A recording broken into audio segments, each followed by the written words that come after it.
8வது வசனம். ஆகையால் நம்முடைய கர்த்தரை பற்றிய சாட்சியை குறித்தாவது அவர் நிமித்தம் கட்டப்பட்டிருக்கிற என்னை குறித்தாவது நீ வெட்கப்படாமல் தேவ வல்லமைக்கேற்றபடி சுவிசேஷத்திற்காக என்னோட கூட தீங்கு அனுபவி. அவர் தம்முடைய கிரியைகளின்படி நம்மை இரட்சிக்காமல் தம்முடைய தீர்மானத்தின்படியும் ஆதிகாலம் முதல் கிறிஸ்து இயேசுவுக்குள் நமக்கு அருளப்பட்ட கிருபையின்படியும் நம்மை இரட்சித்து பரிசுத்த அழைப்பினாலே அழைத்தார். நம்முடைய இரட்சகராகிய இயேசு கிறிஸ்து பிரசன்னமானதினாலே அந்த கிருபை இப்பொழுது வெளிப்படுத்தப்பட்டது.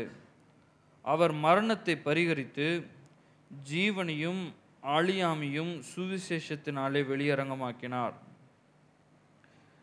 பவுல் தீமோத்திக்கு எழுதுகிற ஒரு கடிதம். இதுதான் பவுல் எழுதின கடைசி கடிதம். அவர் சிறைச்சாலையில் இருக்கிறார். பவுல் சிறைச்சாலையில் இருக்கிறாரு. நிறைய முறை சிறைச்சாலையில் போனார். ஆனால் இதுக்கப்புறம் அவர் மரிக்கிறார், அவர் கொல்லப்படுகிறார். தீமோத்தி வளர்க்கப்பட்டது, சுவிசேஷத்தை கற்றுக்கொண்டது, ஊழியத்தில் வந்தது எல்லாமே பவுல்னால. இப்போ பவுல் தீமோத்திக்கு எழுதுகிற நிருபம் கடிதம்.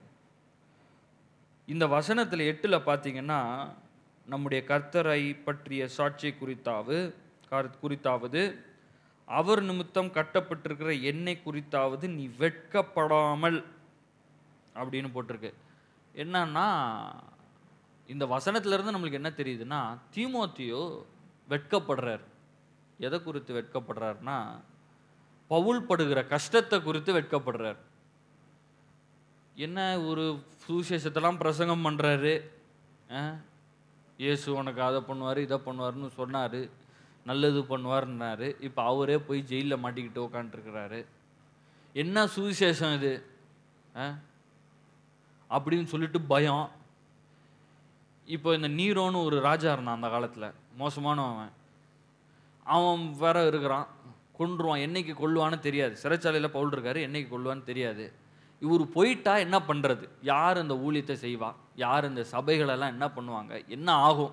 எதிர்காலம் என்ன ஆகும்? நான் யார்கிட்ட போவேன்? எதுவுமே பண்ண முடியாதே அப்படின்னு பயம், கலக்கம், சொல்ல போனால் வெட்கம் வேற வந்திருக்கு. இப்போ என்னன்னா, எல்லாரும் கேட்குறாங்க, என்னங்க உங்களுக்கு எல்லாம் சபையை ஆரம்பிச்சவர் எங்கே போயிருக்கிறாரு? ஜெயிலில் உட்காந்துருக்கிறாரா அப்படின்னு. அதனால் வெட்கம்.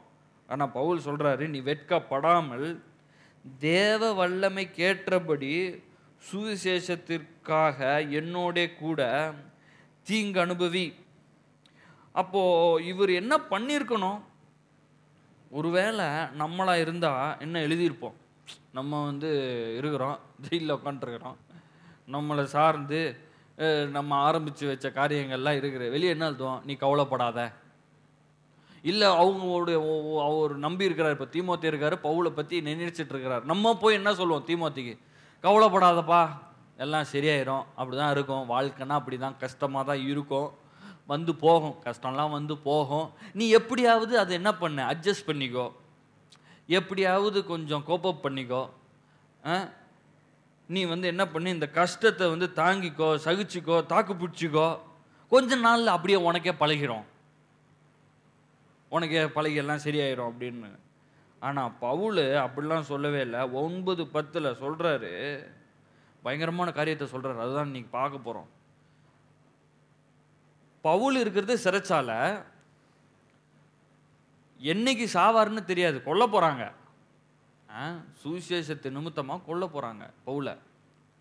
தீமோத்தி வெட்கப்படுகிறார். என்னடா இது, சுவிசேஷம் ஒரு அற்புதமான காரியம், கஷ்டப்படுறவனை விடுவிக்கிற ஒரு காரியம், பலவீனத்திலும் வியாதியில் இருக்கிறவனுக்கும் சுகத்தை கொடுக்கறது, நித்திய ஜீவனை கொடுக்கிற இந்த சுவிசேஷம், தரித்திரனை செழிப்பாக்குற இந்த நற்செய்தி, இதை பிரசங்கிச்சா துன்பமா வரும். நல்லது சொன்னா எப்படி துன்பம் வரும்? ஆனா துன்பம் வருது. இவர் சிக்கிக்கிட்டாரு, என்னைக்கு சாக போறான்னு தெரியல. ஊழியம் பவுல் பாருங்க, செல்கிற இடமெல்லாம் ஆயிரக்கணக்கான ஜனங்கள் ரட்சிக்கப்படுறாங்க. அவங்களுக்கு எல்லாம் சபையை கட்டி விட்டுட்டு இன்னொரு ஊருக்கு போவார். அதான் பவுல் பண்ற ஊழியமே. ஒரு ஊருக்கு போவாரு, சுவிசேஷத்தை பிரசங்கிப்பாரு, அநேக ஜனங்கள் ரட்சிக்கப்படுவாங்க. அங்க ஒரு சபையை ஆரம்பிப்பாரு, அங்க ஒரு போதகரை போடுவார், அடுத்த ஊருக்கு போயிடுவார். அங்க போய் ஒரு ஒரு பிரசங்கத்தை பண்ணுவார், ஜனங்க ரட்சிக்கப்படுவாங்க, சபை கட்டப்படும், அப்புறம் போயிடுவார். அப்புறம் என்ன பண்ணுவார்னா ஒரு ரவுண்டு வருவார், திரும்ப சபையெல்லாம் எப்படி இருக்குதுன்னு பார்க்க வருவார். வந்து சபையெல்லாம் பார்ப்பார்லாம், எப்படி இருக்கிறீங்க, சுவிசேஷத்தை கரெக்டாக ஃபாலோ பண்ணுறீங்களா, நான் சொன்ன சுவிசேஷம் தான் ஃபாலோ பண்ணுறேன். அப்புறம் லெட்டர் எழுதுவார், கொரிந்தியர், எபேசியர், இந்த தீமோத்திக்கு எழுதுறாரு, தீத்துக்கு எழுதுறாரு, இப்படி வரிசையாக லெட்டர் எழுதுவார். என்ன பண்ணுறீங்க, இப்படிலாம் பண்ணக்கூடாது, அது தப்பு, தெசலோனிக்கர் எல்லாமே எழுதுறாரு. இங்கே இவர் என்ன சொல்லிருக்கணும், பவுல் கவலைப்படாதப்பா அதெல்லாம் சரியாயிரும், என்ன பண்ணுறது, கடவுள் இப்படி வச்சுட்டு இருக்கிறாரு, நான் சாக போகிறேன், பார்த்து அப்படியே தட்டி இயேசுவேன்னு சொல்லிட்டு அப்படியே வா அப்படின்லாம் சொல்லலை. 9 பார்த்தீங்கன்னா வேற மாதிரி பேசுகிறார், சுவிசேஷத்தை பேசுகிறார். ஒரு சொல்கிறாரு, அவர் நம்முடைய கிரியைகளின்படி நம்ம ரட்சிக்காமல், சம்பந்தமே இல்லாமல் பதில் சொல்கிறார். இவன் வெக்கப்பட்டு இருக்கிறான் ஏற்கனவே, யாரு, தீமோத்தியோ வெக்கப்பட்டு இருக்கிறாரு. பவுலை சிறைச்சாலையில் வச்சுட்டாங்களே, இந்த சுவிசேஷத்தை தீங்கு வருதே, அடுத்து நம்மளை தான் போட்டு தள்ள போகிறாங்களா, நம்மளை தான் சிறையில் வைக்க போகிறாங்களா, கொல்ல போகிறாங்களா அப்படின்னு அவர் சொல்கிறாரு. சுவிசேஷத்தை பற்றி தெரிஞ்சுக்கோன்னு பேசுகிறார். முழு சுவிசேஷத்தையும் 2 வசனத்தில் சுருக்கமாக பேசிடுறாரு. அதான் பதில் அப்படின்னு சொல்லிட்டு. நீங்கள் கூட இங்கே வந்தீங்கன்னா உங்கள் பிரச்சனை 1000 பிரச்சனை இருக்கலாம். குடும்ப பிரச்சனை, பொருளாதாரத்தில் பிரச்சனை, வேலையில் பிரச்சனை, உலகத்தில் அவங்க யாரோ மனுஷர்களால பிரச்சனைலாம் இருக்கலாம். என்ன பிரச்சனை இருந்தாலும் அதற்கு ஒரே பதில் இந்த சுவிசேஷம், இந்த வார்த்தையில் இருக்குது. இந்த வார்த்தையில் இருக்கிற சுவிசேஷம்னா உங்க எல்லா பிரச்சனைக்கும் பதில். பவுலே அப்படிதான் டீல் பண்ணாருங்க. ஒருத்தன் வெக்கப்பட்டு இருக்கிறான், என்னைக்கு என் எஜமா எனக்கு எல்லாத்தையும் சொல்லி கொடுத்தவன் சாக போறான்னு கவலைப்பட்டு வெக்கப்பட்டு சுவிசேஷத்தை ஏற்றுக்கொண்டதற்கே வெக்கப்பட்டுருக்கிறான். அப்ப என்ன சொல்லிடணும், கவலைப்படாதப்பா, அப்படிதான் அதெல்லாம் சரியாயிரும், நீ ஒன்றும் வருத்தப்படாத. ஒரு வார்த்தை சொல்லலை. அவரை பார்த்தீங்கன்னா மாற்றி வித்தியாசமா பேசுறாரு. நம்முடைய கிரியைகளின்படி நம்மை ரட்சிக்காமல் தம்முடைய தீர்மானத்தின்படியும் ஆதி காலம் முதல் கிறிஸ்து இயேசுவுக்குள் நமக்குள் அருளப்பட்ட கிருபையின்படியும் நம்மை ரட்சித்து பரிசுத்த அழைப்பினாலே அழைத்தார். நம்மளை பத்தி பேசுறார், நீ யாருப்பா அப்படின்னு பேசிட்டு, அப்புறமா நம்முடைய இரட்சகராகிய இயேசு கிறிஸ்து பிரசன்னமானதுனால இயேசு ஏன் வந்தார்னு சொல்லிட்டு, அந்த கிருபை இப்பொழுதும் வெளிப்படுத்தப்பட்டது. அவர் மரணத்தை பரிகரித்து, எதுக்காக வந்தார், மரணத்தை பரிகரித்து ஜீவனையும் அழியாமையும் சுவிசேஷத்தினாலே வெளியரங்கமாக்கினார். சுவிசேஷத்தை பத்தி என்ன பண்றாருன்னா பேச ஆரம்பிக்கிறார். அவர் சொல்றாரு, எதற்கு சிலுவை, எதற்காக இயேசு வந்தார், நீ எதை விசுவாசிக்கணும், நீ யாரு, நீ என்ன பண்ணிட்டு இருக்கிற, கடவுள் உனக்கு என்ன செஞ்சிருக்காரு, அதுதான் பதில். நான் சொல்றேன் பாருங்க, உங்க வாழ்க்கையில எவ்வளோ பெரிய சவால்களை சந்திச்சு கொண்டிருந்தாலும் சரி, அது பொருளாதாரம் பண தேவையா இருந்தாலும் சரி, வியாதியா இருந்தாலும் சரி, மனசுல கஷ்டமா இருந்தாலும் சரி, என்ன தெரியுமா திரும்ப திரும்ப சொல்லணும், நான் யாரு, நான் வாழ்க்கையில் எந்த நோக்கத்திற்காக வாழ்ந்து கொண்டு இருக்கிறேன், எதற்கு கடவுள் என்ன இந்த பூமியில வச்சிருக்கிறார், எதற்கு எனக்கு உயிரை கொடுத்திருக்கிறார், எதுக்கு எனக்கு பலனை கொடுத்திருக்காரு, எதுக்கு எனக்கு தாளந்தை கொடுத்திருக்கிறார், எதுக்கு எனக்கு அறிவை கொடுத்திருக்காரு, ஞானத்தை கொடுத்திருக்காரு, எதுக்கு ஜனங்களை கொடுத்திருக்காரு, எதற்கு எனக்கு சுத்தி மனிதர் கொடுத்தார், எதற்கு நீ ரட்சித்தார், எதுக்கு இயேசுவின் ரத்தம், எதற்கு இயேசு வந்தார், எதற்கு தேவதூதர்கள், எதுக்கு நான் முற்றும் ஜெயங்கொள்வரா இருக்கிறேன், எதுக்கு எனக்கு வெற்றியை கொடுக்கிறார், எதுக்கு நீ செழிப்பு கொடுக்கிறார், இது எல்லாத்தையும் அறிஞ்சு கொள்றது தான் சுவிசேஷம். அதுல தான் என்ன இருக்கிறது, பதில் இருக்கிறது.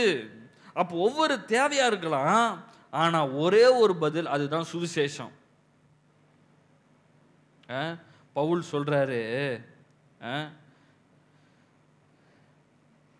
அவர் நிமித்தம் கட்டப்பட்டிருக்கிற என்னை குறித்தாவது நீ வெட்கப்படாமல். அவர் சொல்றாரு, தீமோத்தேயு உனக்கு புரியலப்பா, நீ என்ன பண்ற தெரியுமா, இன்னைக்கு இருக்குது பாரு இந்த கட்டு, இதை பார்த்துட்டு இருக்கிற நீ, இன்னைக்கு என்ன கட்டி வச்சிருக்கிறானுங்க, இன்னைக்கு என்ன ஜெயிலில் போட்டு வச்சிருக்கிறானுங்க, இன்னைக்கு என்ன அவமானப்படுத்திட்டு இருக்கிறான் இந்த நீரோ ராஜா. அந்த காலத்தில் அவர் தான் இருந்தார் ராஜா, வல்லமுள்ள ராஜா, கொஞ்சம் லூஸ் தனமாக நிறைய வேலையெல்லாம் பண்ணார். ஆமாம், அந்த ராஜா அறிவே கிடையாது அவனுக்கு. அவன் சரித்திரத்தில் போய் பார்த்தீங்கன்னா முட்டாள்தனமான காரியங்கள் நிறைய செஞ்சான். அப்போ இங்க மாட்டிக்கிட்டு இருக்கிறேன்னு நீ நினைச்சிட்டு இருக்கிற, இப்ப இருக்கிற அந்த சூழ்நிலைய அதை மட்டும் நீ பார்த்துட்டு இருக்கிற. சபை என்னாகும், ஊழியம் என்னாகும், நான் போயிட்ட என்னாகும், இதெல்லாம் நீ பார்த்துட்டு இருக்கிற. ஆனா உனக்கு என்ன தெரியலன்னா, நம்முடைய கிரியைகளின்படி நம்ம ரட்சிக்காமல், நான் ஏதோ செஞ்சதுனால என்ன ரட்சிக்கல. ரட்சிப்பை யோசித்து பாருப்பா தீமோத்தி, ரட்சிப்பை யோசித்து பாரு. என் கட்ட பார்த்துட்டு இருக்கிறார, நீ எப்படி ரட்சிக்கப்பட்டன்னு உனக்கு தெரியுமா, இந்த ஊழியம் எப்படி ஆரம்பிச்சிச்சுன்னு தெரியுமா, தம்முடைய தீர்மானத்தின்படியும். யாருடைய தீர்மானம்? கடவுளுடைய தீர்மானத்தின்படியும் ஆதிகாலம் முதல் கிறிஸ்து இயேசுவுக்குள் நமக்கு அருளப்பட்ட கிருபையின்படியும் நம்மை ரட்சித்த. ஆதிகாலம் முதல்னா எங்க? ஆதியாகமம் போயிடணும். ஆதியாகமத்துல மனிதனை உண்டாக்குவதற்கு முன்பாகவே இந்த ரட்சிப்பை ஆயத்தமாக்கி நம்மை ரட்சித்து பரிசுத்த அழைப்பினாலே அழைத்தார். தீமோத்தேயோ, இப்ப இருக்கிற கட்ட பார்க்காத, இப்ப நான் இருக்கிற ஜெயில பார்க்காத, அவமானத்தை பார்க்காத, எதை யோசிச்சுப்பார்? உனக்கு கொடுத்த ரட்சிப்பை எண்ணிப்பார். அந்த ரட்சிப்பு இன்னைக்கு வந்தது கிடையாது. ஆதி காலம் முதல் உலக தோற்றத்திற்கு முன்பாகவே உனக்கு இந்த ரட்சிப்பு ஆயத்தப்படுத்தி உன்னை அழைச்சி இந்த ஊழியத்துக்கு வச்சு உனக்கு தேவையான தாளந்து எல்லாத்தையும் வச்சிருக்கிறார் உனக்கு. அதை எண்ணிப்பாரு. அந்த ரட்சிப்பினால உனக்கு என்னெல்லாம் வரும் அப்படின்றது யோசித்துப்பாரு.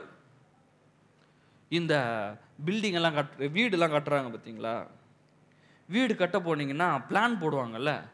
பிளான், ஹால் எங்கே வரும், பெட்ரூம் எங்கே வரும், கிச்சன் எங்கே வருது, அப்படிலாம் பிளான் போடுவாங்க. டயக்ராம்.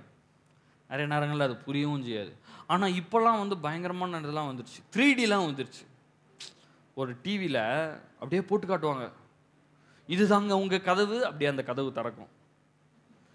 இதுதாங்க உங்கள் பெட்ரூம். அப்பா பெட்ரூம் ஜோராக இருக்குது, கபோர்ட்லாம் வச்சிருக்குது, கண்ணாடி தாங்க உங்கள் கண்ணாடி. இந்த பக்கம் பார்த்தீங்கன்னா அப்படியே கார்டன் தெரியும். எங்கள் வீடியோவில் தெரியுது அப்படியே. இங்கே தான் சோஃபா, இங்கே தான் நீங்கள் உட்காருவீங்க. இதான் உங்கள் சமையலறை. அப்படியே போனீங்கன்னா அங்கே உங்களுக்கு சமையலறைக்கு சமையலுக்கு தேவையானதெல்லாம் வச்சுக்கலாம். இங்கே ஃப்ரிட்ஜை வச்சுக்கலாம், இங்கே வாஷிங் மிஷின் வச்சுக்கலாம். இங்கே பாருங்கள் டைல்ஸ் பாருங்கள், பல பல பல பலன்னு இருக்குது. லைட்டு பாருங்கள் ஜோராக இருக்குது. இங்கே தான் உங்கள் காரை விட போகிறீங்க, வெளியே இங்கே தான் கார்டன் வச்சுக்கலாம் அப்படின்னு சொல்லிட்டு நீங்கள் உள்ளே போயிட்டு வந்துடுவீங்க அந்த வீட்டுக்குள்ளே. ஓ, இங்கே தான் நம்ம உட்கார போகிறோமா, இங்கே தான் நம்ம படுக்க போகிறோமா, இங்கே தான் ஓட்டா ஜன்னல் எவ்வளோ ஜோராக இருக்குது. இன்னும் வீடே கட்டலை. இன்னும் வீடு கட்டலை. பிளானு 3D பிளான்லாம் வந்துருக்குது இப்போ அப்படியே டிவியில். அதுவும் இப்போ வந்து HD 4Kலாம் வந்துருக்குது. பயங்கரமாக 3Dலாம் போட்டு அப்படியே அவங்கள உள்ளே கொண்டு போயிடுவாங்க. ஆனால் வீடு கட்டலை. மனுஷனே இவ்வளோ ஜோரா திட்டம் போடுறானே ஒன்று கட்டுறதுக்கு முன்பாக, கடவுள் உங்களை உண்டாக்குறதுக்கு முன்னாடி என்ன திட்டம் போட்டிருப்பாரு? மனுஷன் ஒரு வீடை கட்டுறதுக்கு முன்னாடி சில இதெல்லாம் நான் இதெல்லாம் பார்ப்பேன் பாருங்க. இந்த ஆர்கிடெக்சர்லாம் பார்ப்பேன். ஆர்கிடெக்சர் வீடியோஸ்லாம் வந்து இந்த நேஷ்னல் ஜியோகிராஃபிக் சேனல்லாம் போடுவாங்க. பெரிய பெரிய மெகா ஸ்ட்ரக்சர்ஸு, பிக் ஃபேக்ட்ரின்லாம் போடுவாங்க. பெரிய கட்டடத்தை கட்டுவான். அவன் கட்டுவான், ஒரு 4-5 வருஷம் கட்டுறான். அதை கட்டுறதுக்கு முன்பாகி ரெப்ளிகாவை கிரியேட் பண்ணிடுவான். ரெப்ளிகா பார்த்தீங்கன்னா இந்த சைஸுக்கு இருக்கும். ரெப்ளிகா அது இருக்கும் 100 ஃப்ளோரு. அவன் இவ்வளோ பெருசாக போட்டு வச்சுருப்பான். ரெப்ளிகா இதுதான் இங்கே தான் வரும், கார் இங்கே தான் வரும், இத்தனை மாடி, இங்கே ஏசிப்பு எல்லாம் போட்டு வச்சுருப்பான். ஜோராக அப்படியே உள்ளெல்லாம் காட்டுவான். மனுஷன் ஒன்று செய்கிறதுக்கு திட்டம் போடுறான்.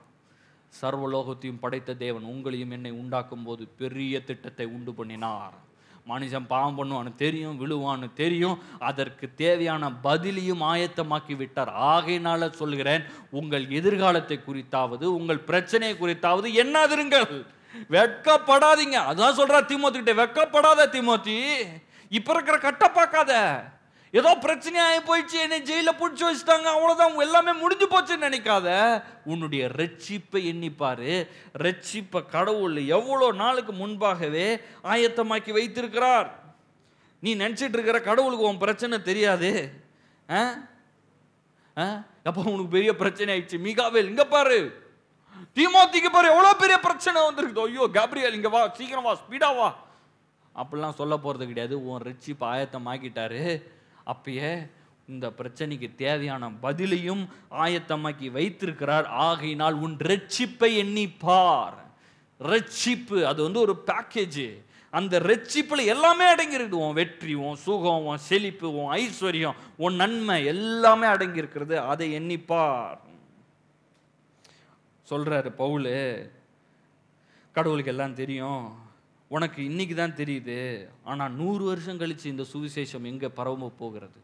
இன்னைக்கு பவுல் பேசுனதை நம்ம பேசிட்டு இருக்கோம். அவர் ஒரு வசனத்தை பேசிட்டு போயிட்டார், நம்ம அதை எடுத்து 40 நாள் பேசிட்டு இருக்கோம். ஒரு நாள் ஒரு வசனம் பேசிட்டு போனதை எடுத்து அவ்வளோ நேரம், இன்னைக்கு ஃபுல்லாக அதை தான் பேச போகிறேன் பாருங்க. 1 மணி நேரம் அப்போ பேசினாலும் முடிக்க முடியாது, அவ்வளோ இருக்குது. 100 வருஷம் கழிச்சு, 1000 வருஷம் கழிச்சு இந்த சுவிசேஷம் எங்கெல்லாம் போகும் அது எல்லாமே அவருக்கு தெரியும். அதனால நீ வெட்கப்படாத. அவர் சொல்றாரு, நம்முடைய கிரியையின்படி நம்மை ரட்சிக்காமல் தம்முடைய தீர்மானத்தின்படி ஆதி காலம் முதல் கிறிஸ்து இயேசுக்குள் நமக்கு அருளப்பட்ட கிருபையின்படி நம்மை ரட்சித்து, ரட்சிப்பை பத்தி பேசிட்டார். இவ்வளோ வெளியேறப்பட்டிருது பார் ரட்சிப்பு, ரொம்ப பெருசு ரட்சிப்பு. இது ஆயத்தமாக்கிட்டாரு. அடுத்து சொல்றாரு, பரிசுத்த அழைப்பினாலே அழைத்தார். இந்த அழைப்பை என்ன சொல்லுதுன்னா, உங்களை அழைச்சிருக்கிற அழைப்பு பரிசுத்த அழைப்பு, சாதாரண அழைப்பு கிடையாது. யோசித்து பாருங்களேன். ஒரு மனுஷன் இருக்கான்னு வச்சுக்கோங்களேன். ஒரு மனுஷன் இருக்கான், அவன் டாக்டரு. அவன் பிள்ளைய சில டாக்டருங்க டாக்டருக்கு படிக்க வைப்பாங்க. சில பெற்றோர் டாக்டராக இருப்பாங்க, பார்த்துருக்கீங்களா? அந்த மாதிரி தகப்பனும் டாக்டரு, தாயும் டாக்டரு. அவங்க என்ன பண்ணுவாங்கன்னா, அவங்க பிள்ளைய படிக்க வைப்பாங்க, டாக்டருக்கு படிக்க வைப்பாங்க. பயங்கரமாக படிக்க வைப்பாங்க, ஸ்பெஷலிஸ்ட்டாக படிக்க வைப்பாங்க, ரொம்ப நேர்த்தியாக படிக்க வைப்பாங்க. சில நேரங்களில் டாக்டரே இருக்க மாட்டாங்கன்னா இவன் டாக்டரை எடுத்து படிப்பாங்க. அதுக்கு எத்தனை வருஷம், 6 வருஷம் படிக்கணும், அத்தனை எக்ஸாம் எழுதணும், எழுதி எல்லாம் முடிச்சு எல்லாம் இவ்வளோ டிகிரிலாம் வாங்கி கடைசியில் அவங்க டாக்டர் ஆகுறாங்க. அவர்கிட்ட போயிட்டு, ஏப்பா இதெல்லாம் வேணாம், நீ என்ன பண்ணு, பைலட் ஆயிரு அப்படின்னு சொல்லி பாருங்க. அவன் 10th இருந்து ரெடி ஆகிட்டு இருப்பான். எத்தனை வருஷம், அவ்வளோ சயின்ஸுக்கு வெளியும் சம்மந்தம் இல்லாததெல்லாம் படித்து எக்ஸாம் எழுதி அவ்வளோத்தையும் கிளியர் பண்ணி, இரவெல்லாம் முழிச்சிருந்து பகலெல்லாம் முழிச்சிருந்து அவ்வளோ படித்து, அந்த புக்கை ரெஃபர் பண்ணி இதை ரெஃபர் பண்ணி அவ்வளோ கஷ்டப்பட்டு சாப்பிடாமல் தூங்காமல் படித்து முடித்து டாக்டர் நேரத்தில், அப்பா நீ டாக்டர்லாம் ஆவானா, நீ பைலட் ஆயிரு அப்படின்னு. அதெல்லாம் ஆக முடியாதுங்க, டாக்டர் தான். அதை தான் இங்கே சொல்கிறாரு, நம்ம ரட்சித்து பரிசுத்த அழைப்பினாலே அழைச்சிட்டாரு. உங்களை அழைச்சிட்டாரு, அதை மாற்றவே முடியாது. ஒரு மனுஷங்கிட்டே நீங்கள் போய் அழைத்த அழைப்பை மாற்ற முடியாதுங்க. ஒரு மனுஷங்கிட்ட போய் சொல்ல முடியுமா? டாக்டர்கிட்ட போயிட்டு 8-9 வருஷம் கழிச்சு நீங்கள் பைலட் ஆயிருங்க, டாக்டரா வேணான்னு சொல்ல முடியுமா? சொல்ல முடியாது. அப்போ ஒரு மனுஷங்கிட்டயே உங்களால் சொல்ல முடியலன்னா, கடவுள் உங்களை அழைத்திருக்கும் போது அதை மாற்ற முடியுமா? அதனால தான் தீமோத்திட்ட சொல்றாரு, பயப்படாத, வெட்கப்படாத, உன் ரட்சிப்பை யோசித்து பாரு. இன்னைக்கு நேத்து ஆரம்பிச்சது இல்லப்பா ரட்சிப்பு, உலக தோற்றத்துக்கு முன்பாகவே கொடுக்கப்பட்ட ரட்சிப்பு. இவன் வெட்கப்பட்டுட்டான். யார்? தீமோத்தி வெட்கம் வந்துச்சு. என்னடா இது சுவிசேஷம், இவ்வளோ கஷ்டப்படுகிறானுங்க, துன்புறுத்துறாங்க, அடிக்கிறாங்க. பவுலே அடிக்கிறாங்கன்னா நம்மளால என்ன பண்ணுவாங்க சொல்லுங்க? பவுல் ரோமன், பெரிய அறிவாளி. அவர் கமாலியல்ன்ற கிட்ட கற்றுக்கொண்டவர். யாரு? பவுல். அவங்க அப்பா, பவுலுடைய அப்பா பெரிய கோடீஸ்வரர். அந்த காலத்தில் கப்பல்களை வைத்திருந்தார். பவுலுடைய அப்பா பெரிய ஆளுங்க, சாதாரண ஆள் கிடையாது. அவரே உனக்கு இப்படி பண்ணுறாங்கன்னா நம்மளெல்லாம் என்ன பண்ணுவாங்கன்னு பயந்துட்டார் தீமோத்தி. அவர்கிட்ட சொல்கிறாரு, இதெல்லாம் பார்க்காத தீமோத்தி, இதை பார்க்காத, ரட்சிப்பை எண்ணிப்பார். உனக்கு கடவுள் கொடுத்த ரட்சிப்பை எண்ணிப்பார். அது அவ்வளோ வெளியேறப்பட்டது. உன்னை அழைச்சதை எண்ணிப்பார். உன்னை அழைச்சிட்டாரு கடவுள். உன்னை அழைச்சிட்டாருன்னா ஓடமாட்டார் சும்மா அப்படிலாம். அதனால நீ என்ன பண்ண, வெட்கப்படாத. நம்முடைய இரட்சகராகி இயேசு கிறிஸ்து பிரசன்னமானதினாலே அந்த கிருபை இப்பொழுது வெளிப்படுத்தப்பட்டது. அப்போ பிளான் போட்டாச்சு, திட்டம் போட்டாச்சு, நல்ல ஜோரா இருக்குது வீடியோ. எந்த வீடியோ? என்ன வீடியோங்க? உங்க வீட்டு வீடியோ. ஹால்லாம் ஜோரா இருக்குது பா, கார்டன்ல பூவெல்லாம் பூத்து குலுங்குது. எதுல? வீடியோல. ஐயோ, சோஃபாலாம் அவ்வளோ அருமையா இருக்குது. டைனிங் டேபிள் இப்பயே உக்காந்து சாப்பிடணும் போல இருக்குதுங்க. எல்லாம் இருக்குது எங்க வீடியோல. ஆனா 2000 ஆண்டுகளுக்கு முன்பாக அந்த வீடியோவில் காட்டப்பட்டதை செய்து முடித்தார்.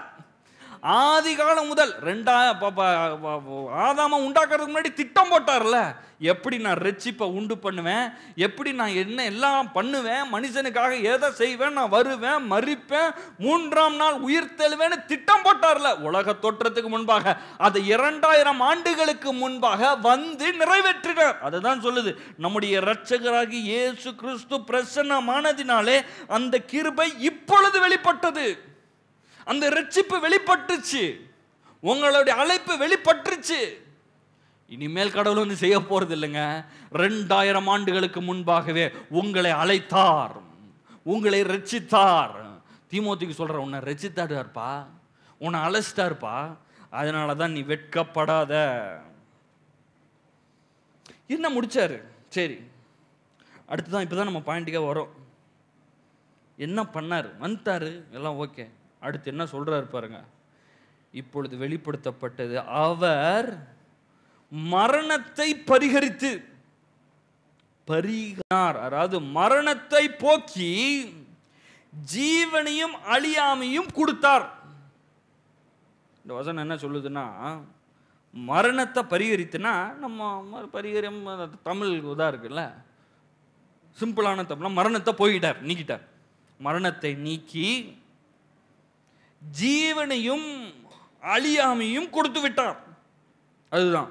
திருப்பவும் பாருங்க, ரோமர்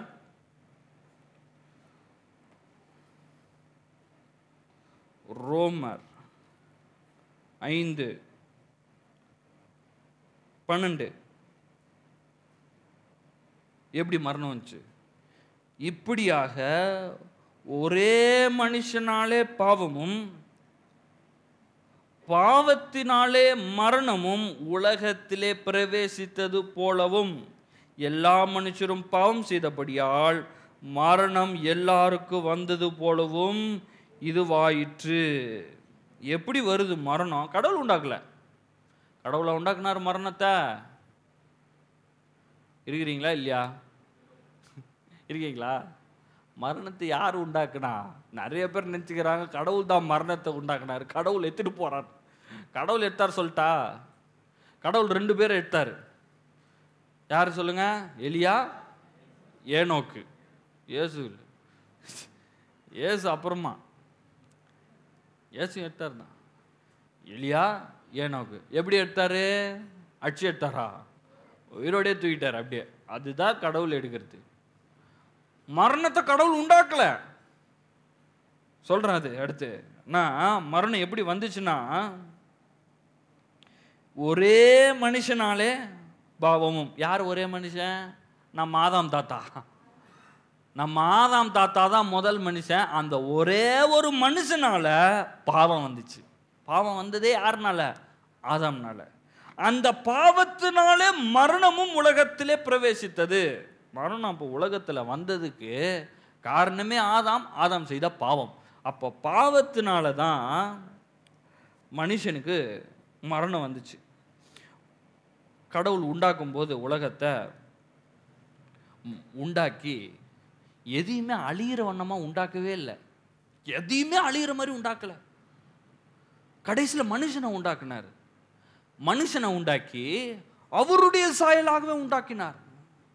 அவருடைய சாயல் பெர்ஃபெக்டா, ஒரு குறைவில்லை. மனுஷன்கிட்ட மகிமையின் சாயலை கொடுத்தார். மகிமையின் சரீரத்தை கொடுத்து ஒரு குறைவில்லாமல் உண்டாக்கினார். மரணமே கிடையாதுங்க, அழியாமையே கிடையாதுங்க. இன்னைக்கு மனுஷனுக்கு வந்து பிறக்கிறான், பிறந்து கொஞ்ச நாள் ஆக ஆக வயசாகுது.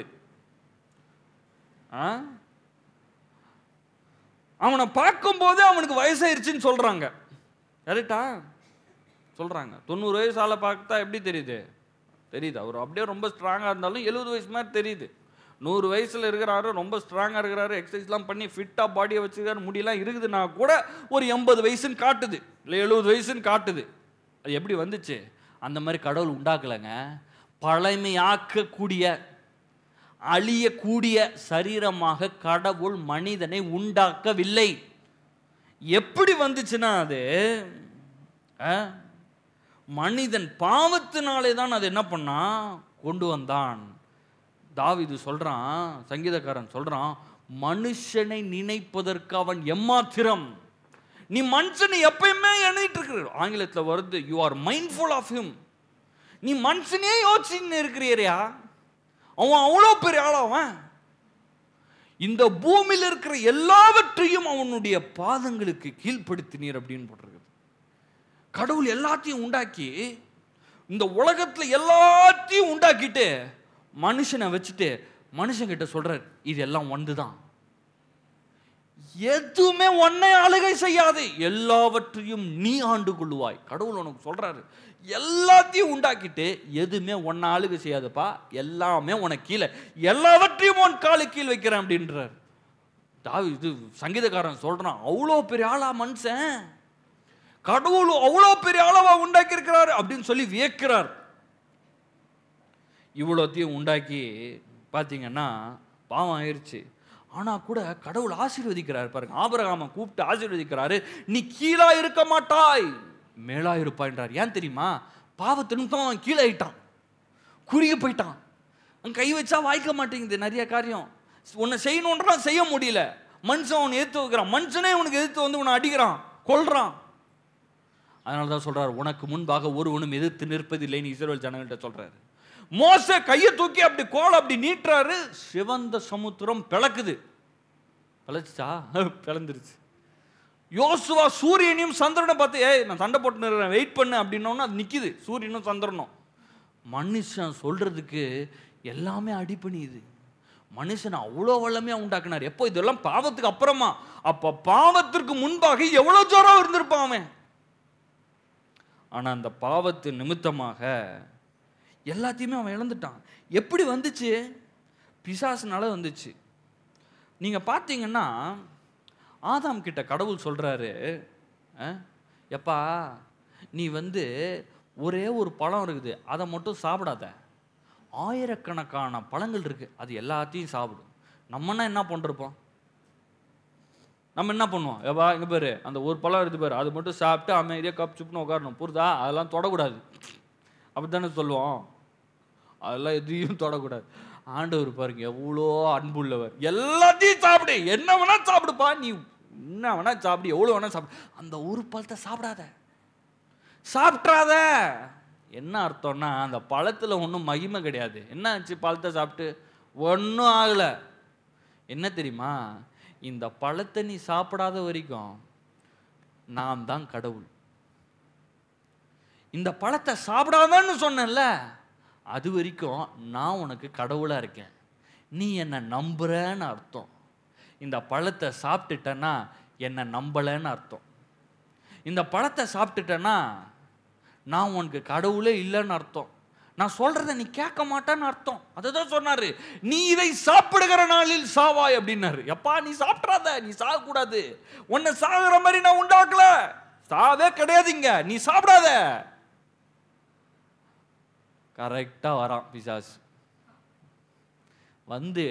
அவன் பண்ண வேலையை அப்படியே செய்யறான். அவன் பேர் லூசிஃபர் தானே.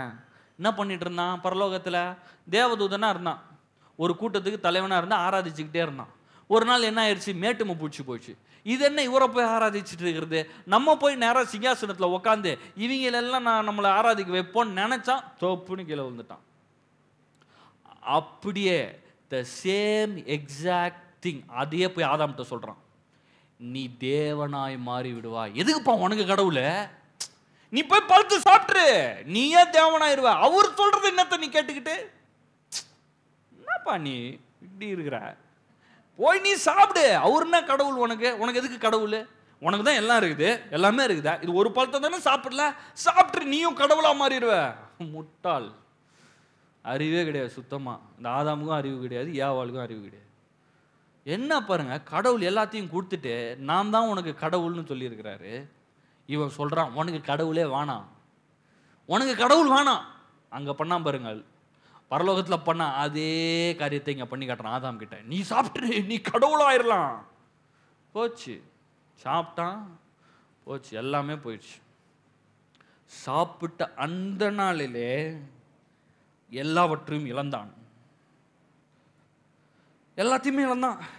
இவன் நினைச்சா எல்லாம் கிடைச்சிரும்னு, ஏதேன் தோட்டமும் போச்சு, மகிமையும் போயிடுச்சு, எல்லாமே போயிடுச்சு. ஆனால் கடவுள் ஒன்று சொன்னார், நீ அதை புசிக்கிற நாளில் சாவாயின்னு சொன்னார். ஆனால் நீங்கள் பார்த்தீங்கன்னா அவன் விழுந்து சாகவே இல்லை. ஆதாம் 900 வருஷத்துக்கு முன்னால் இருந்தார். நிறைய பேர் இருந்தாங்க, 200 வருஷம் 600 வருஷம் 700 வருஷம் 800 வருஷம்னு பயங்கரமாக இருக்கிறாங்க. கடவுள் பார்த்தார், என்னடா அவனுக்கு இப்படி ஆட்டுக்கு இருக்கிறானுங்க, சாக மாட்டானுங்க. 700 வருஷம் போயிட்டு எங்கே சார் போகிறீங்கன்னா, ஒன்றும் இல்லை, எங்கள் அங்கிளுக்கு 850 பர்த்டே. 850 பர்த்டே, நீ எங்கப்பா போகிற? இவர் 750வது பர்த்டே, அதை கொண்டாட போகிறோம். இவனுங்க என்னன்னா எல்லாம் பாவிகள், கொலைகாரனுங்க, திருடனுங்க எல்லாம். ஆனால் எவ்வளோ நாள் இருக்கானுங்க?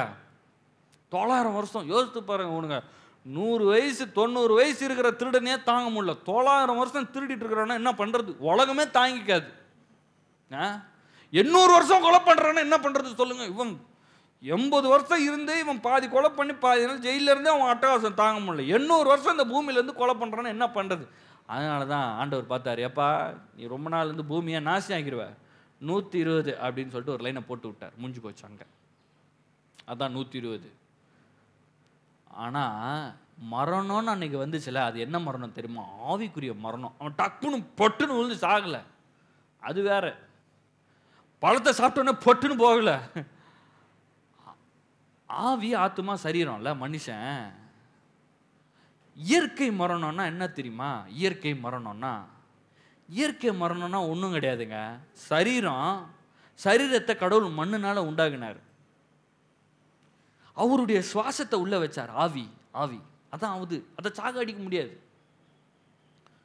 இயற்கை மரணம்னா இங்கே சரீரம் இங்கே இருந்தால் வந்துச்சு, அதனால இங்கேயே விழுந்துடும். நம்ம எல்லாம் பரலோகத்துக்கு சொந்தமானவங்க, ஆவிக்குரிய உலகத்துக்கு சொந்தமானவங்க, நம்ம ஊருக்கு போயிடுவோம், அவ்வளோதான், வேற ஒன்றும் கிடையாது. இயற்கை மரணம். ஆவிக்குரிய மரணம்னா என்ன தெரியுமா? அதுதான் நடந்துச்சு, அதுதான் நடக்கக்கூடாது. இயற்கை மரணம் பிரச்சனையே கிடையாது, ஏன்னா நம்ம வீட்டுக்கு தான் போகிறோம்.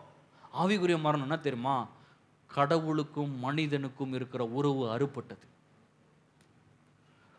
கடவுளோட பேச முடியாது இனிமேல். கடவுளுக்கும் மனுஷனுக்கும் சம்பந்தமே கிடையாது, அதான் மரணம்.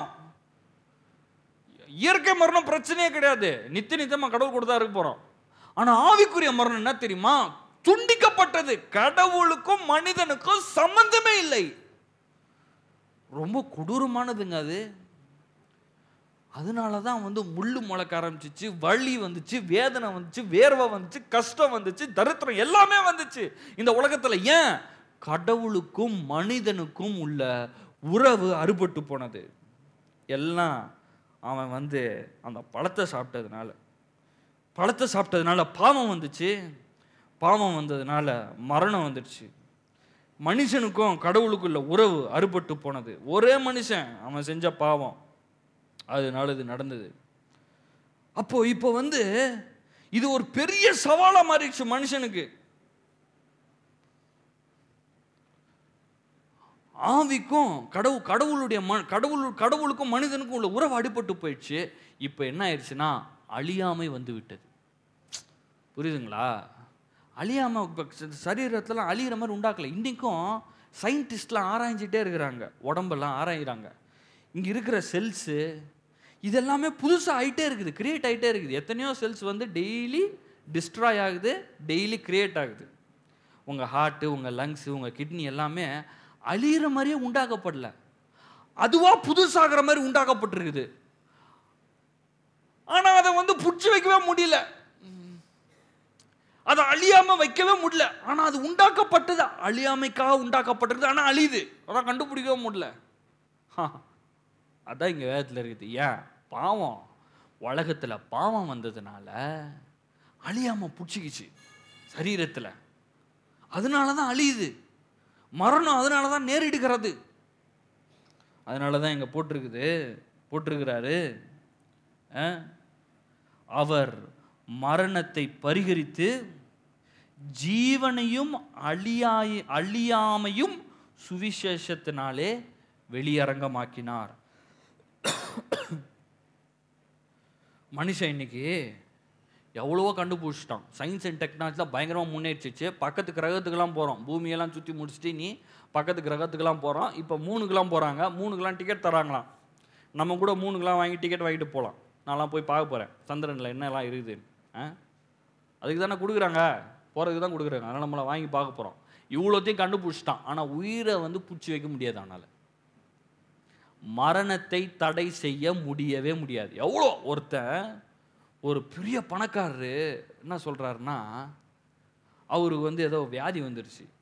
வியாதி வந்த உடனே டாக்டர் சொல்லிட்டாங்க, அவள் தான் பாணி கிளம்ப வேண்டிய நேரம் வந்துடுச்சு, அவள் தான் நீ இருக்க மாட்டேன்னு. அப்படியே ஓப்பனாக பப்ளிக் ஸ்டேட்மெண்ட் விடுறாரு. அந்த பெரிய கோடீஸ்வரன் சொல்கிறான், எனக்கு 10 வருஷம் மட்டும் யாராவது கொடுங்க, எனக்கு 10 வருஷம் மட்டும் உயிர் கொடுங்க யாராவது, ஒவ்வொரு நாளும் நான் உனக்கு $1000 நான் தரேன். ஒவ்வொரு நாளும் $1000 $60,000 கிட்டங்க. அவன் சொல்கிறான், 1000 இல்லைங்க, பல ஆயிரங்கள் தரேன், ஒவ்வொரு நாளும் எனக்கு 10 வருஷம் உயிரை கொடு. யாராவது முன் வரீங்களா? ஒருத்தரும் வரல. புடிச்சு வைக்க முடியுமா? அதெல்லாம் புடிச்சு வைக்க முடியாது. புடிச்சு வைக்க முடியாதுங்க. மரணத்தை யாராலும் புடிச்சு வைக்க முடியாது. அது உலகத்துக்குள்ள வந்துருச்சு. அதுக்கு காரணம் பாவம். அந்த பாவம் எப்படி வந்துச்சு? பிசாசுனால வந்துச்சு. திருப்பவும் பாருங்க, எபிரேயர் 2ஆம் அதிகாரம், எபிரேயர் 2:14. பிள்ளைகள் மாம்சத்தையும் இரத்தத்தையும் உடையவர்களாய் இருக்க அவரும் அவர்களைப் போல மாம்சத்தையும் இரத்தத்தையும் உடையவரானார். மரணத்துக்கு அதிகாரியாகிய பிசாசானவன் தமது மரணத்தினாலே அழிக்கும்படிக்கும் ஜீவ காலமெல்லாம் மரண பயத்தினாலே அடிமைத்தனத்திற்குள்ளானவர்கள் யாவரும் விடுதலை பண்ணும்படிக்கும் அப்படியானார். மரணத்துக்கு அதிகாரி யாரு? சும்மா எதையோ பேசிட்டு இருக்க கூடாது, கரெக்டா பேசணும். நம்மளுக்கு சொந்தக்காரங்க யாராவது அப்படிலாம் இறந்துட்டாங்கன்னா என்ன சொல்லுவாங்க? ஒன்றும்லப்பா, கடவுள் எடுத்துக்கிட்டார், டைம் வந்துச்சு. இந்த கதையெல்லாம் சொல்லக்கூடாது. மரணத்துக்கு அதிபதி யாரு சொல்லுங்க? கடவுள்லாம் ஆட்சி அந்த மாதிரிலாம் மரணத்தை கொடுக்கறதே கிடையாது. தெளிவாக போட்டிருக்குது, மாம்சத்தையும் இரத்தத்தையும் உடையவரானார். யாரு? இயேசு. மரணத்துக்கு அதிகாரியாகிய பிசாசானவனை தமது மரணத்தினால் அழிக்கும்படிக்கும், அவனையும் இந்த மரணத்தையும் அழிக்கும்படிக்காக இயேசு வந்தார். ஆமாங்க, பிசாசு அவன் அதிபதி, மரணத்துக்கு அதிபதி. அவனால தான் இங்க பாவம் உள்ள வந்துச்சு, ஆதாம் மூலமா. அந்த பாவத்தினால தான் மரணம் வந்துச்சு. அதை அழிக்கும்படிக்காக, அதை ஒன்றுமில்லாமல் ஆக்கும்படிக்காக. அடுத்து பாருங்க 15.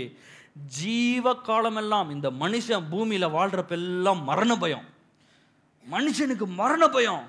அந்த மரண பயத்தின் அடிமைத்தனத்திற்குள்ளானவர்கள் யாவரையும் விடுதலை ஆகும்படிக்கு அப்படி ஆனார். மனுஷனுக்கு இப்போ மரண பயம் பிடிச்சிருக்கு. அதெல்லாம் இல்லைங்க, நான்லாம் பயப்படவே மாட்டேன். மரணத்துக்கு தான் எனக்கு பயமே கிடையாது. சொல்றேன், வெயிட் பண்ண சொல்றேன். என்ன பண்ணிட்டாங்கன்னா, இப்போ ஆங்கிலத்தில் டெத்து, டைடு அப்படின்ற வார்த்தையை யூஸ் பண்றது கிடையாது. செத்துட்டாரு அப்படிலாம் சொல்றது, போயிட்டாரு. He passed away, he went away. Death டைடுன்னு சொல்ல மாட்டாங்க, பயமா இருக்கு. ஷவப்பெட்டின்னு சொல்றது இல்லை, காஃபின்னு சொல்றது இல்லை, கேஸ்கெட் அப்படின்றாங்க.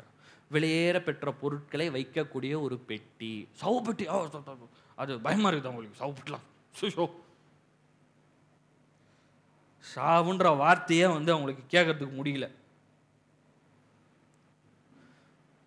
ஏதாவது சும்மா அவர் செத்துட்டாரு, இவர் போயிட்டாரு அப்படின்னு கல்யாண வீட்டிலலாம் போய் பேச முடியுமா?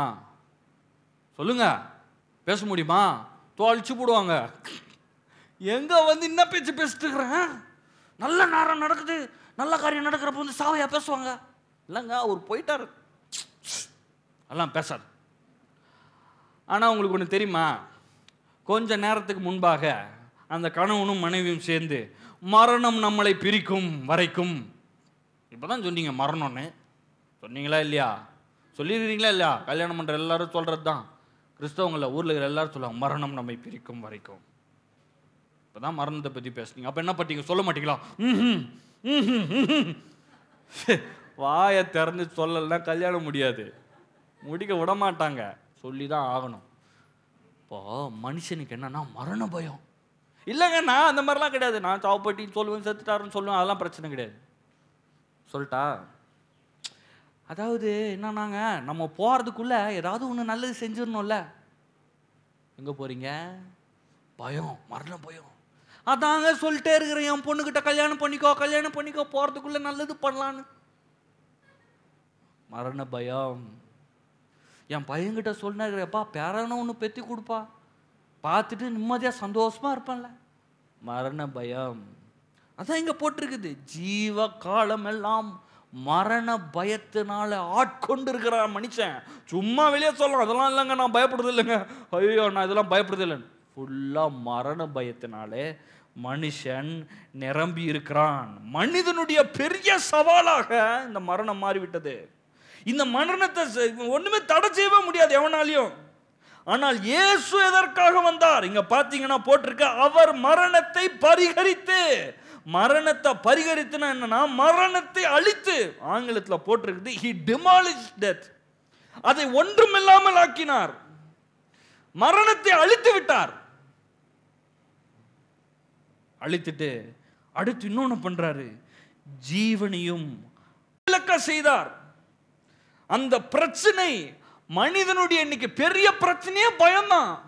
அந்த சாவு குறித்த பயம் அதை ஒண்ணுமில்லாம ஆக்கிட்டார். அதுக்கு தான் இயேசு வந்தாருங்க. அந்த மரண பயத்தை நீக்கும்படியாக, அந்த மரணத்தை செயலிழக்க செய்யும்படியாக, ஜீவனை கொடுக்கும்படியாக. இந்த மரணத்தின் மூலமா அழியாம வந்துருச்சு, மரணத்தின் மூலமா அழிவு வந்துருச்சு. அது அழியாமைக்கு கொடுக்கும்படியாக உங்களை, அதுக்காக தான் வந்திருக்கிறாரு. ஒரு முறை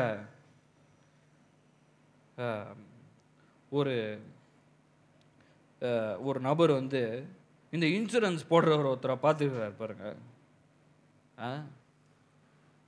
இந்த இன்சூரன்ஸ்லாம் போடுறாங்க பார்த்தீங்களா, அவரை பார்த்துக்கிறார். நான் ஒரு பயங்கரமாக பிஸ்னஸ் பண்ணி எல்லாம் இன்சூரன்ஸ்லாம் போடுங்க, ரொம்ப நல்லது. ஓகே ஓகே ஓகேங்க, போட்டுடலாம் போட்டுடலாம் போட்டுடலாம். ஒன்று எப்படியோ சொல்லி கன்வின்ஸ் பண்ணிட்டார். கன்வின்ஸ் பண்ணி வீட்டுக்கு வந்தாச்சு. வீட்டுக்கு வந்தோன்னா, போடுங்க சார், நல்லா போடுங்க, என் பொண்ணுக்கு போடுங்க ஒரு இன்சூரன்ஸ், நல்லா போடுங்க, நல்லா போடுங்க, பொண்ணுக்கு நல்லா பெருசாக போடுங்க, என் மனைவிக்கு ஒன்று போடுங்க, நல்லா போடுங்க, பெருசாக போடுங்க. ஓகே போடுச்சு. அவள் தான் அப்படி. இல்லை சார் உங்களுக்கு போடும். எனக்கெல்லாம் வேணாம்ப்பா, எனக்கு எதுக்கு, எனக்கு வேணாம், என் பிள்ளைக்கு போடு, என் பிள்ளை தான் நல்லா இருக்கணும், என் மனைவிக்கு போடு, என் மனைவி நல்லா இருக்கணும், அவங்க நல்லா இருக்கட்டும். சார் இது பேர் இன்சூரன்ஸ். இன்சூரன்ஸ்னா என்ன தெரியுமா, நீங்கள் போயிட்டீங்கன்னா, நீங்கள் போயிட்டீங்கன்னா உன் பிள்ளைக்கும் உன் மனைவிக்கும் என்ன இருக்கும், உனக்கு தான் போடணும். அப்படியா, போடுப்பா போடு, எல்லாத்தையும் எனக்கு போடு, எல்லாத்தையும் எனக்கு போடு, அவங்களுக்கெல்லாம் போடாது, எனக்கு போடு, எல்லாத்தையும் எனக்கு போடு. என்னது பயம், அரண பயம். அதனால தான் இன்னைக்கு இன்சூரன்ஸ் கம்பெனிலாம் பெருசாக இருக்குது, பெரிய பெரிய கட்டடமாக இருக்குது. எல்லாருக்கும் பயம், எல்லாம் பயந்து போய் எல்லாத்தையும் போடுறாங்க. போட வேணான்னு சொல்ல, போட்டுக்கோங்க சொல்கிறேன். பயம் இல்லைன்றாங்கல்ல வெளியே, அது இல்லை, எல்லா மனுஷனுக்கும் இருக்குன்றது தான் பாயிண்ட்டு. மனுஷனுக்கு இது பிடிச்சிருக்குது, அவன் பயப்படுறான். சிலர் பார்த்தீங்கன்னா சும்மா சும்மா டாக்டரை போய் பார்த்துக்குவாங்க. டாக்டர் இங்கே அப்படியே சும்மா அப்படியே சுறுசுறுன்னு இழுகுது டாக்டர், என்னன்னு பாருங்க. டாக்டருக்கு தெரியும், பார்த்தோன்னே சும்மா வந்துருக்கிறேன், எப்பா ஒன்றும் இல்லை, அந்த மாத்திரை சாப்பிட்டு எல்லாம் சரின்னு எழுதி கொடுத்துறேன். அப்படியே எதுவும் இல்லை, அப்பப்போ இங்கே லைட்டாக வலிக்குது, அப்படியே இழுக்கிற மாதிரி இருக்கு டாக்டர். அவர் வர்றப்பே தெரியும் சும்மா வந்து பார்த்துட்டு போகிறான்னு. பயம். நம்ம போயிட்டோம்னா நம்ம பிள்ளைய யார் பாப்பா, குழந்தைய யாரை பாப்பான்னு பயம், அவ்வளோதான், வேற ஒன்றும் கிடையாது. இந்த பயம் எல்லா மனுஷரையும் ஆட்கொண்டு இருக்கிறது, அதுதான் காரியம். ஆனால் இயேசு எதற்காக வந்தார்? இயேசு எதற்காக வந்தார்? அவர் மரணத்தை பரிகரித்து அழித்து ஜீவனையும் அழியாமையும் சுவிசேஷத்தினாலே வெளியரங்கமாக்கினார். எப்படிலாம் பயப்படுறாங்கன்னு சொல்றேன். சிலர் லைட்டை போட்டே தூங்குவாங்க தெரியுமா, டிவி வால்யூம் ஓடிக்கிட்டே இருக்கும், பாட்டு ஓடிக்கிட்டே இருக்கும், வெளியே போறாங்களா உள்ள வர்றாங்க, அது ஓடிட்டு இருக்கும், அது ஓட்டும்பா. ஏன் பயம்? அர்த்தம் இல்லை. அந்த பயத்தை எல்லாம், மரண பயத்தை எல்லாம் நீக்க தான் இயேசு வந்தார். திருப்புவோம் பாருங்க, 1 கொரிந்தியர்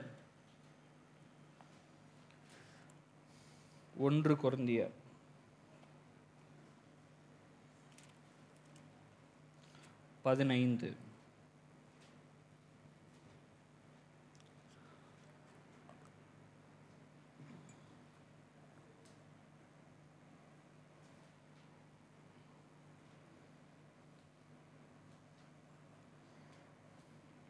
ஒன்று கொரிந்தியர் 15:55. மரணமே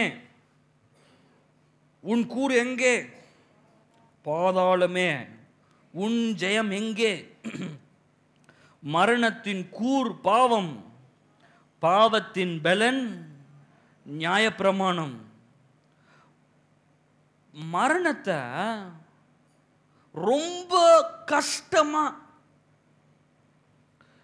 வழியா ஆக்குறது என்னது தெரியுமா? பாவம். மரணம் இல்லைங்க கஷ்டம், அந்த மரணம் உண்டாக்குற வழி இருக்குல்ல அதுதான் கஷ்டம். மரணத்தை கஷ்டமாக்குறதே என்னது? பாவம். மரணம் எங்க இருக்குது? மரணமே உன் கூரை எங்க இருக்குது மரணம்? அதான் அடுத்த வசனத்துல இருக்குது. கேள்வி கேட்டா கூரை எங்கன்னு கேட்க கூடாது. அடுத்த வசனத்தை பாருங்க. மரணத்தின் கூர் பாவம், பாவத்தின் பலன் நியாயப்பிரமாணம். நிறைய பேர் நினைச்சுக்கிறாங்க செத்துட்டா எல்லாம் சரியாயிரும்னு. மரணம் தான் எல்லாத்துக்கும் முடிவுன்னு நினைச்சுக்கிறாங்க. கிடையவே கிடையாது. என்ன நினைச்சுக்கிறாங்கன்னா செத்துட்டா எல்லாமே சரியாயிரும், பிரச்சனையே சரியாயிரும் செத்துக்கிட்டா அப்படின்றாங்க. நம்ம எல்லாம் கடனை வாங்கி வச்சிருக்கிறோம், கோடிக்கணக்காக லட்சக்கணக்காக கடனை வாங்கிட்டோம். என்ன பண்றது? செத்துட்டோம்னா அவன் எங்கேயாவது போய் முட்டிக்கிட்டு இருக்கட்டும், நம்ம நிம்மதியாக போயிடுவோம். இல்லைங்க, அப்படி இருந்தா நல்லா இருக்கும். ஒரு போயட் சொல்றாரு, மரணம் இருக்குது அது எனக்கு தெரியும், ஆனா மரணத்துக்கு அப்புறமா என்ன இருக்குது அது தெரியலையே. ஒரு போயட் எழுதுறாரு, ஒரு பாட்டு எழுதுறாரு. மரணம் இருக்குதுன்னு தெரியும், நான் கண்ணை மூடிடுவேன்னு எனக்கு தெரியும், எல்லா மனுஷனுக்கும் வரப்போகுது மரணம். ஆனா மரணத்துக்கு அப்புறம் என்ன வரப்போகுது? மரணத்துக்கு அப்புறம் என்ன இருக்குது? மரணத்துக்கு அப்புறம் நரகம்னு ஒன்று இருக்குதா? மரணத்துக்கு அப்புறம் பரலோகம்னு ஒன்று இருக்குதா? மரணத்திற்கு அப்புறம் நான் கடவுளை சந்திக்க வேண்டிய நேரம் வருமா? கடவுளுடைய ராஜ்யத்தில் நிற்க வேண்டிய நேரம் ஒன்று வருமா? கடவுள் என்னை பார்த்து கேள்வி கேட்பாரா? இன்னைக்கு நான் மறைஞ்சு ஓடி போயிடுவேன். யாராவது வந்தாருன்னா அப்படி ஓரமாக போய் ஒழிஞ்சிக்குவேன், இந்த பக்கம் வந்து அந்த பக்கமாக ஓடி போயிடுவேன். ஆனால் மரணத்திற்கு அப்புறமா நான் எங்கே போய் ஒளிவேன்? எங்கே போய் சேருவேன்? கடவுள் என்னை பார்த்து கேள்வி கேட்பாரா? எப்பா உனக்கு வருஷத்துக்கு கொடுத்தனப்பா, 90 வருஷம் கொடுத்தேன், 120 வருஷம் உனக்கு கொடுத்தேன், நீ என்ன பண்ண? உனக்கு தாளந்தை கொடுத்தனே, உனக்கு தயவை கொடுத்தனே, உனக்கு பணத்தை கொடுத்தனே, உனக்கு குடும்பத்தை கொடுத்தனே, நல்ல வீட்டை கொடுத்தேன், காசை கொடுத்தேன், எல்லாத்தையும் கொடுத்தேன், என்ன பண்ண? கடவுள் கேட்பாரா? கடவுள் என்று ஒன்று இருக்குதா? கடவுளை சந்திக்க வேண்டும் வருமா? வேதம் நிஜமா? இந்த கிறிஸ்தவங்க சொல்றானுங்களே பரலோகம் இருக்குது, நரகம் இருக்குது, கடவுளை சந்திக்கணும்னு, நான் சந்திக்கணுமா? அப்படி ஒருவேளை இவனுங்க சொல்ற மாதிரி உண்மை இருக்குமோ அப்படின்னு ஒரு போயிட்டு ஒரு பாட்டு பாடுறாரு. அப்படியே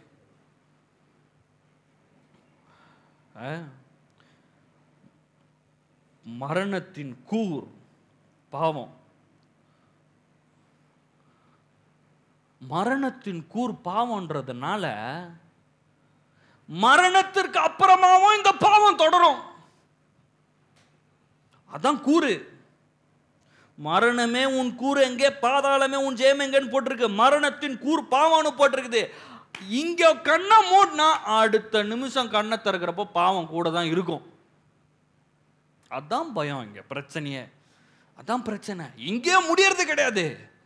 பண்ண எல்லா தப்புக்கும் எல்லா தீமைக்கும் பதில் கொடுக்க வேண்டும். ஏன்னா அந்த பாவம் அதனுடைய விளைவு மரணம், காலியாயிடுச்சு. ஆனா அந்த பாவத்தினாலே வந்த ரிசல்ட்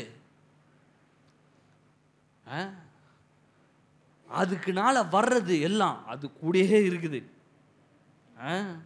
பெரிய பாவம் என்னது? இருக்கிறதுல பெரிய பாவம். பாவம்னா என்ன? பெரிய பாவம் பாவம் இருக்கிறாங்க. என்ன பாவம்? பாவம்னா என்ன சொல்றேன் கேட்டுக்கோங்க. நிறைய பேருக்கு பாவம்னாலே என்னன்னு தெரியாது. பாவி பாவின்னுவாங்க, நீ பாவம் பண்ணிட்ட. என்ன பாவம்னா என்ன சார்? சொல்றேன் கேட்டுக்கோங்க. கடவுளுடைய வார்த்தையும் இயேசுவையும் நிராகரிப்பது தான் பாவம். புரியுதுங்களா? பாவம்னா திருடுறது, குழப்ப, அதெல்லாம் பண்ணக்கூடாது. சொல்லிட்டாரு ஏசு ஏற்றுக்கிட்டே நான் அவனா குத்தலாம் போல இருக்குது, அந்த மாதிரிலாம் பண்ணிருக்கேன். பாவம்னா என்ன? ஏசு உள்ள வந்துட்டா அதெல்லாம் பண்ண முடியாது. ஃபஸ்ட்டு புரியுதுங்களா? விடமாட்டார். அறிவே இல்லைன்னு அர்த்தம். கடவுளுடைய வார்த்தையை கேட்கலன்னு அர்த்தம். கடவுளுடைய வார்த்தையை விசுவாசிக்காமல் இயேசு இல்லை என்று மறுதலிப்பது தான் பாவம். அந்த பாவம் நீங்க கண்ணை மூடினாலும் உங்க கூட ஒட்டிகிட்டே தான் இருக்கும். அதனால தான் இங்க போட்டிருக்கிறது, மரணமே உன் கூர் எங்கே, பாதாளமே உன் ஜெயம் எங்கே? மரணத்தின் கூர் பாவம், பாவத்தின் பலன் நியாய பிரமாணம். இப்ப கடவுள் சொல்றாரு, ஒரு பாவத்தினால மரிச்சிடுறான். அந்த பாவத்தை எல்லாம் சுமந்து தீர்க்கும்படியாக தான் இயேசு வந்தார். வந்து பாவத்தை மட்டும் சுமந்துட்டு போலங்க. 10 போட்டிருக்குது பாருங்க, இயேசு வந்தார் தான், என் பாவத்தை சுமந்துட்டாரு. என் பாவத்தை சுமந்துட்டதுனால பாவத்தை சுமக்க தேவை கிடையாது. ஆனா பாவத்தினால வருகிற விளைவு மரணம். அதை என்ன பண்ணாரு? அதுதான் 10 போட்டிருக்குது. அவர் மரணத்தை பரிகரித்து அழிச்சிட்டாரு. மரணம் இருக்குது, ஆனா கூறு மொக்கையா இருக்குது.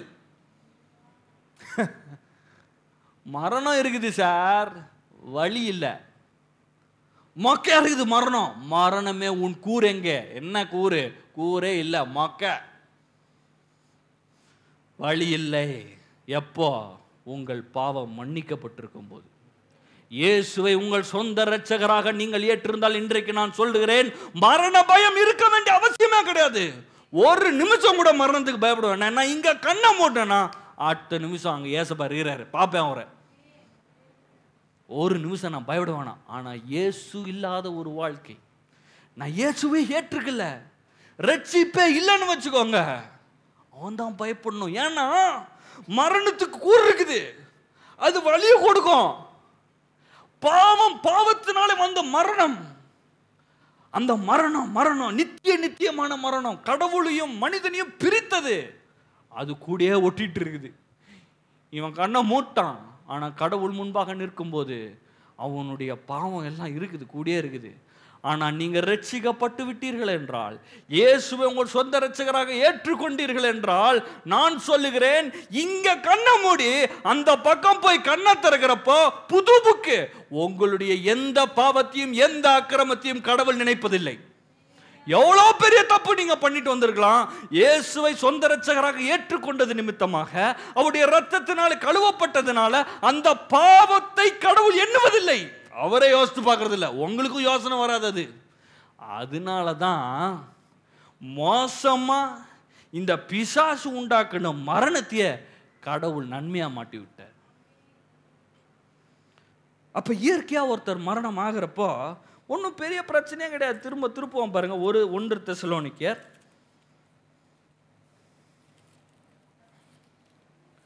1 தெசலோனிக்கேயர்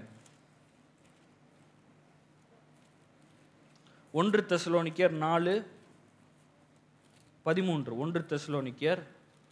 1 தெசலோனிக்கேயர் 4:13. அன்றியும் சகோதரரே, நித்திரை அடைந்தவர்களின் நிமித்தம் மற்றவர்களை போல துக்கித்து, தெளிவா சொல்றாரு பாருங்க பவுல். ஏப்பா தூங்கிட்டு இருக்கிறாருப்பா, மரணம்னு கூட சொல்லல பவுல்.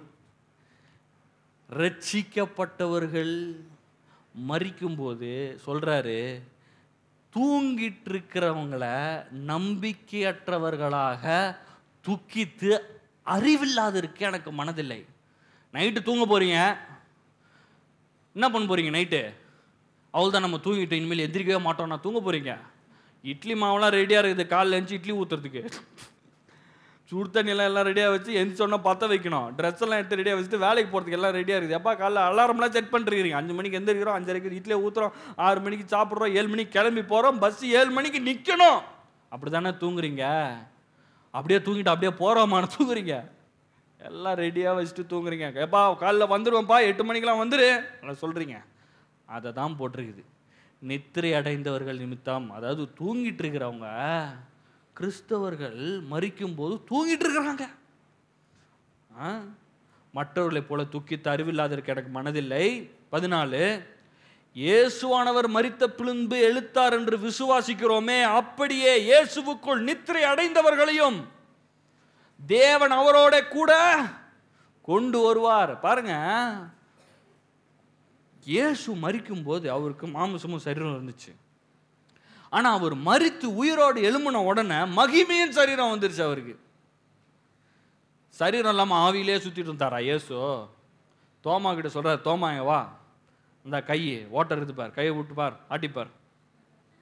அப்புறமா சொல்றாரு, இவங்கெல்லாம் பயந்துட்டானுங்க. யாரு? சீசர்கள்லாம். இவருன்னு ஆவி மாதிரியே இருக்குது, செவுத்துக்குள்ளேயே போயிட்டு வருது. பா சாப்பிட எதா இருக்குதா? மீன் இருக்குதா? நல்லா ரோஸ்ட் போட்டு கூட அப்படின்னு சொல்லிட்டு அவங்க முன்னாடியே சாப்பிட்றாரு. இவங்களுக்கு என்னன்னா புரியவே இல்லை. ஆவி போல நேசிக்கிறாங்க. ஆவி இல்லை, நிஜம், மகிமையின் சரீரம். ஒவ்வொரு கிறிஸ்தவனும், மரிக்கிற ஒவ்வொரு கிறிஸ்தவனும் அவனுக்கு சரீரம், அழியாமையின் சரீரம் கொடுக்கப்பட்டு எவ்வாறாக எப்படி இயேசு உயிர்த்தெழுந்தாரோ அதே போல மனிதனுக்கும், மனுஷன் ஒவ்வொருத்தனும் மரிக்கிறான் பாருங்க, அவனுக்கும் அரே சரீரம் கொடுக்கப்படுகிறது. அதனாலதான் என்ன சொல்றாரு பவுல், துக்கித்து அழுதுகிட்டு கவலைப்பட்டுட்டு இருக்கக்கூடாது. அதான் 10 போட்டிருக்குது, அவர் மரணத்தை பரிகரித்து ஜீவனையும் அழியாமையும். புரியுதுங்களா? மரணத்தை அழிச்சிட்டாரு, அதோடைய கூரை மொக்கையாக்கிட்டாரு. மரணம் நீங்க பிரச்சனையே கிடையாது, ஒரு நிமிஷமும் பயப்பட தேவையா கிடையாது. ஜீவன் இருக்கு. வாழ்கிற நாட்கள் 120 வருஷம் அந்த பூமியில வாழ்றோம். வாழுகிற நாட்கள் சந்தோஷமும் சமாதானமும் வெற்றியுமா வாழ்றோம். அப்படி 120 வயசு ஆகும்போது மரிக்கிறோம். மரிக்கும் போது சரீரம் கீழே விழுந்துருது, ஆவி போயிருது. அந்த சரீரத்தை கூட கடவுள் விடுறது கிடையாது. திரும்ப வரும்போது தெசலோனிக்கேயர்ல வாஸ்தவம் பார்த்தீங்களா? திரும்ப வரும்போது 14 என்ன போட்டிருக்குது? திரும்ப வரும்போது தேவன் அவரோட கூட கொண்டு வருவார். இந்த சரீரம் மண்ணில் போன இந்த சரீரம் கூட அழியாமையே அடைந்து விடுகிறது. அதுக்கப்புறம் அதை அழிக்க முடியாது. இயேசுவை இன்னைக்கு அழிக்க முடியுமா? இயேசுவை ஒரு முறை கொன்னுட்டாங்க. அவர் உயிர் தெழுந்துட்டாரு. உயிர் தெழுந்ததுக்கு அப்புறமாக இனிமேல் அவரை கொல்ல முடியுமா? முடியாது. அவரை பிடிக்க முடியுமா? பிடிக்க முடியாது. அதை போல சொல்லுகிறேன், மரித்த ஒவ்வொரு கிறிஸ்தவன் இனிமேல் அழிவு கிடையாது. அதுதான் இங்க போட்டிருக்குது. அழியாமையும் சுவிசேஷத்தினாலே வெளியரங்கமாக்கினார். சோர்ந்து போயிருக்கிற தீமோத்திக்கு, பயந்து போய் வெட்கமா இருக்கிற தீமோத்திக்கு பவுல் சொல்றாரு, எதுக்கு பண்ணி கவலைப்படுற? எதுக்கு கவலைப்படுற? என்ன பண்ணிடுவான் உன்ன? நீரோ என் தலையை சீவிடுவானா? சீவட்டும். என்னை கட்டி வச்சிருக்கிறானா? கட்டி வச்சுக்கிட்டோம். என்னத்தை அழிக்க முடியும்? அவன் ஒன்றையும் அழிக்க முடியாது. ஏனென்றால் ஆதாம் பாவம் செய்யறப்ப ஆவி பிரிச்சது பாரு, அதை 2000 ஆண்டுகளுக்கு முன்பாக இயேசு வந்து சேர்த்துட்டாரு. இனிமேல் மனுஷன் உங்களை அழிக்க முடியாது. உங்களை ஒருவனும் ஒன்றும் செய்ய முடியாதுங்க. உங்களுக்கு ஒன்று செய்யணும்னு அவன் பயந்தீங்கன்னா உங்க ஆவிக்கு செய்யறத தான் நீங்க பயப்படணும். கரெக்டா? ஆமா. ஆனா அதை தொடக்கூட முடியாது. ஏன்? அது மறுபடியும் பிறக்கப்பட்டது. இங்கே கண்ணை முன்னா அங்கே கண்ணை திறப்பேன். ஏன்னா கடவுளுக்கும் எனக்கும் நெருங்கிய தொடர்பு இருக்கிறது. அதனால தான் சொல்கிறாரு, மரணமே உன் கூர் எங்கே? ஊரே கிடையாது, மொக்கையாக போயிடுச்சு. இந்த மொக்கையை வச்சுட்டு தான் பயமுறுத்திட்டு இருக்கிறான் பிசாசு. அதெல்லாம் பயப்படாதீங்க. எல்லாரும் சொல்லுவோமா, தேவன் எனக்கு பயமுள்ள ஆவியை கொடாமல். ஆமா, பயப்படாதீங்க. ஒரு நாள் நீங்க பயப்பட தேவை கிடையாது. எந்த பிரச்சனை வந்தாலும் அந்த பிரச்சனையை தைரியமாக சந்திக்கணும், அதை மேற்கொள்ளணும். அந்த பிரச்சனை உங்களை மேற்கொள்ளாது. மரணமே வந்தாலும் அதை நீங்க மேற்கொள்ள முடியும். ஏனால் இயேசு ஜெயித்தார். மரணம் மேற்கொள்ளல இயேசுவ. மரணத்தை இயேசு ஜெயித்தார். மரணத்தை இயேசு வென்றார். மரணத்தை இயேசு அழித்தார். அதே இயேசு உங்களுக்குள்ள இருக்கிறாரு. மரணத்தையே ஜெயிச்சிட்டார்னா உங்க சந்தோஷத்தையும் உங்க சமாதானத்தையும் உங்க வெற்றியையும் உங்க செழிப்பையும் கெடுக்கிறதை அவர் அழிக்க முடியாமல், மேற்கொள்ள முடியாமல் இருக்க முடியுமா? முடியவே முடியாது. அதனால பெரிய நம்பிக்கை இருக்கு. இப்போ எனக்கு வாழ்க்கையில் பிரச்சனை வரலாம், சவால் வரலாம், போராட்டம் வரலாம், எதுவும் என்னை மேற்கொள்ள முடியாது. ஏனென்றால் மரணத்தையே ஜெயித்த இயேசு எனக்குள்ள இருக்கிறாரு. ஒருவேளை மரணம் நேரிடும் என்றால் கூர் இல்லைங்க, மொக்க. அடுத்த நிமிஷம் அங்கே இருப்பேன். எல்லாரும் ஜெபம் பண்ணுவோம். ஆண்டவரே, இந்த காலை வேலைக்காக ஸ்தோத்திரம். உம்முடைய அற்புதமான வார்த்தைக்காக நன்றி. இந்த காலை வேலையிலே உம்முடைய வார்த்தையை கொண்டு பேசினதுக்காக ஸ்தோத்திரம். இந்த மரண பயத்திலிருந்து எங்களை நீக்கிவிட்டீர். இந்த மரணத்தின் பயத்திலிருந்து எங்களை நீக்கிவிட்டீர். உம்முடைய இயேசு, உம்முடைய குமாரனை அனுப்பி அந்த மரணத்தை செயலிழக்க வைத்து எங்களுக்கு ஜீவனையும் அழியாமையும் நீ ஆயத்தமாக்கி வைத்திருக்கிறீர். ஒரு சந்தோஷம் உள்ள, ஒரு செழிப்புள்ள, ஒரு ஆசீர்வாதமான வாழ்க்கையை எங்களுக்காக நீர் ஏற்படுத்தி வைத்திருக்கிறீர். அதை நாங்கள் எண்ணுகிறோம், நன்றி செலுத்துகிறோம், அதில் களி கூறுகிறோம். இன்றைக்கு நாங்கள் கொண்டாடுகிறோம். கர்த்தாவே, எங்களுடைய பிரச்சனைகள், எங்களுடைய சவால்கள் எல்லாவற்றையும் மேற்கொள்ளக்கூடிய அபார ஆற்றலும் சக்தியும் பரிசுத்த ஆவியுடைய ஒத்தாசையும் எங்களுக்குள்ளே இருக்கிறதற்காக நாங்கள் நன்றி செலுத்துகிறோம். ஒருவருக்கு எல்லா துதி கடமையும் செலுத்துகிறோம். இயேசுவின் நாமத்தில் பிதாவே.